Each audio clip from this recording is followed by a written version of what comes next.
Hello everyone, welcome to my YouTube channel. Please like, share and subscribe. आज हम लोग का टॉपिक है लॉ ऑफ डिमांड, मांग का नियम। बेसिकली लॉ ऑफ डिमांड का कॉन्सेप्ट क्या है, आज हम ये डिस्कस करेंगे। हमारे मार्केट में किसी चीज़ या कमोडिटी के सेल एंड परचेस के लिए, यानी खरीद और बिक्री के लिए हमेशा दो लोगों की ज़रूरत होती है। अगर दो लोग हैं तो हमारे इकोनॉमी में सेल एंड परचेस होगी। और वो दो लोग कौन होते हैं? फर्स्ट होते हैं बायर्स और सेकंड होते हैं सेलर्स, यानी खरीदने वाला और बेचने वाला।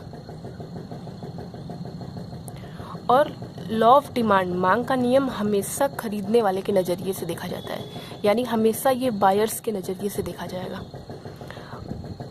प्राइस बढ़ने पर क्वांटिटी पर क्या असर पड़ता है, ये हमेशा हमें लॉ ऑफ डिमांड बताता है। यानी प्राइस हमेशा इनवर्स प्रोपोर्शनल होता है क्वांटिटी डिमांडेड के।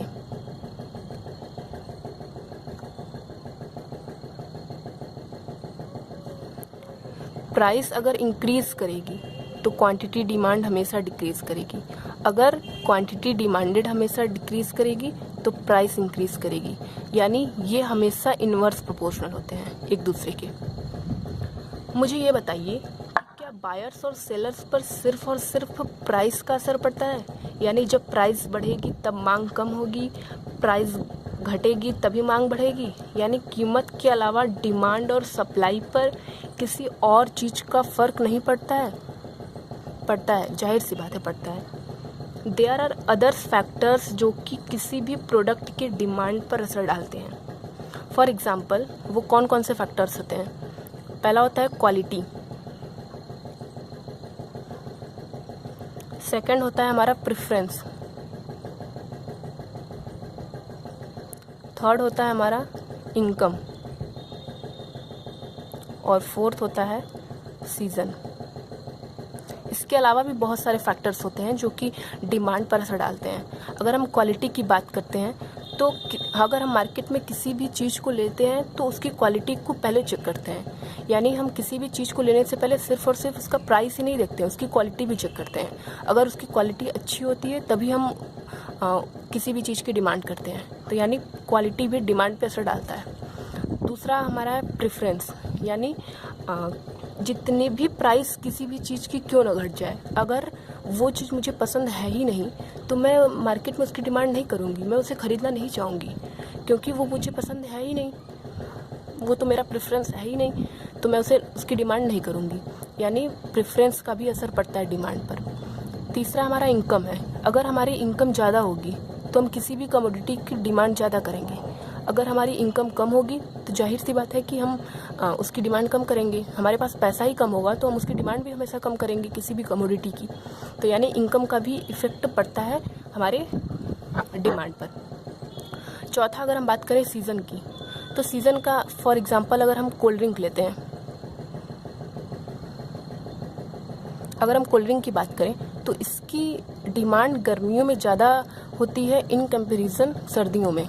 सर्दियों में इसकी डिमांड हमेशा कम होगी, लेकिन कोल्ड ड्रिंक की डिमांड गर्मियों में ज़्यादा होती है। तो यानी सीज़न का भी असर पड़ता है हमारे डिमांड का। प्राइस के अलावा जितने भी अदर्स ये चारों फैक्टर्स हैं, इनको हम कांस्टेंट हमेशा मानते हैं, इनको हमेशा हम इग्नोर करते हैं। यानी सिर्फ और सिर्फ हम प्राइस को लेते हैं।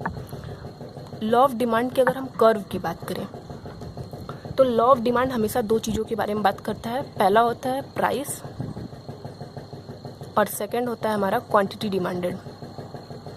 अगर हम इनके फॉर एग्जांपल ले, अगर किसी भी कमोडिटी की प्राइस 100 रुपये है तो उसकी डिमांड 4000 लोग करते हैं।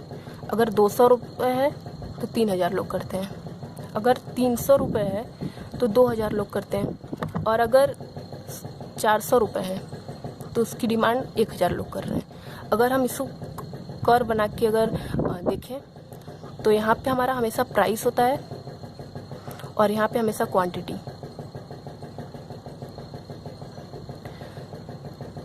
ये हम मेज़र कर देते हैं यहाँ पे।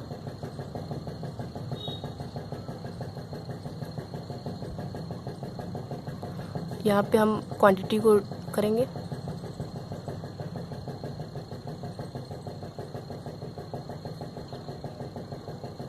यानी अगर किसी भी कमोडिटी की प्राइस 100 रुपये है तो उसकी डिमांड हमेशा 4000 है, तो ये होगा। अगर 200 है तो 3000, अगर 300 है तो 2000, अगर 400 है तो 1000। यानी ये एक स्ट्रेट लाइन बनेगा कुछ इस प्रकार से, ठीक है। तो ये हमेशा डाउनवर्ड स्लोपिंग में बनेगा और हमेशा लेफ्ट टू राइट बनेगा।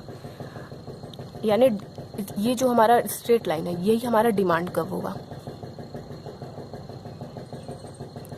यानी जो भी हमारा लॉ ऑफ डिमांड का कर्व बनेगा वो हमेशा डाउनवर्ड स्लोपिंग में बनेगा और लेफ्ट टू राइट बनेगा।